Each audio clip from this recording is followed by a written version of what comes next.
How to change address in AliExpress app. Hey everyone, welcome to the channel. This is Rose from Create Login and Delete. Without further ado, let's dive right into the video. If you have put on a wrong address and you want to change on AliExpress application, then it's quite easy and simple. For that, you need to launch AliExpress app and then make sure to log into your account.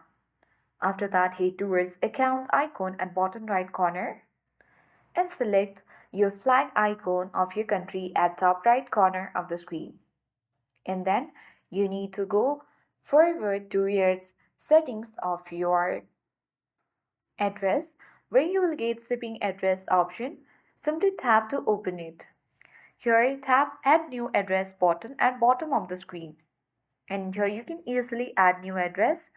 You can simply remove the current address and enter all the information such as contact information, address and mobile number manually.